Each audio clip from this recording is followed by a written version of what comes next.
The northern part of Uganda hit by a 20-year insurgency and leaving communities there having to start over again.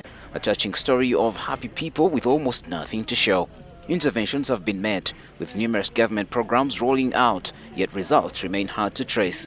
There's still hope, though, in the private sector's intervention in APACH district. This is APACH town, what you would call a town council. I'm told it's yet to come to the level of a municipal council. We slept at Lions Hotel for best accommodation, and the services are very excellent. We drove about 25 or 30 kilometers in at night, and waking up on this bright morning, the town is not yet breathing to business because I'm told people are still in gardens, and then they will come to open up their shops. That will be later.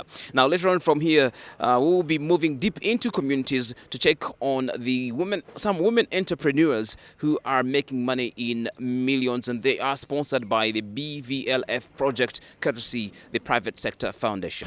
If you were to help these war-ravaged communities, start by harnessing the strength of those who live where local government services do not reach. Communities that we are the poorest in this area, that we have organized, they are now saving, they are lending each other. In APACH, our groups have about 300 million. The Private Sector Foundation of Uganda, with development partners, is assisting through training, seedlings and agriculture tools provision. But to begin with, why don't services reach these people? In the last financial year, we almost did not receive the fourth quarter releases across the board, and for the reasons that were not generally explained to us as the district.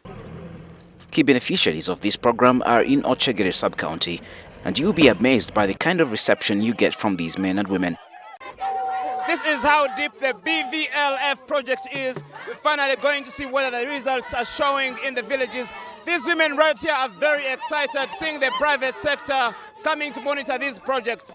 Ogwang Jeffrey was quick to tell me how he has benefited from this program. Saving and Loans Association, they borrow the money. When they borrow the money, they come and do some small business, and it has improved on their household income.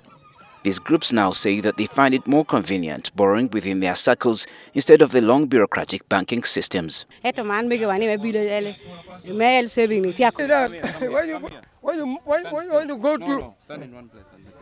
you go to the bank and you ask for money, they can decide to give you some amount. But when you say, when will I return this money, they refuse to tell you. And this is how this saving group works. The total amount that we contribute is 7 million. Each member contributes 5,000 shillings in a week. Akite and Grace is their leader. She says the program has transformed lives where war left hopelessness. My people used to run away from their homes because of the bank loans. And you know the interest is so high. But the interest for this VLSA is so low.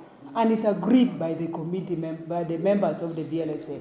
If having rules for borrowing is sophistication, then these village people are sophisticated. So even the members themselves, they used to borrow the money and they would run with the money.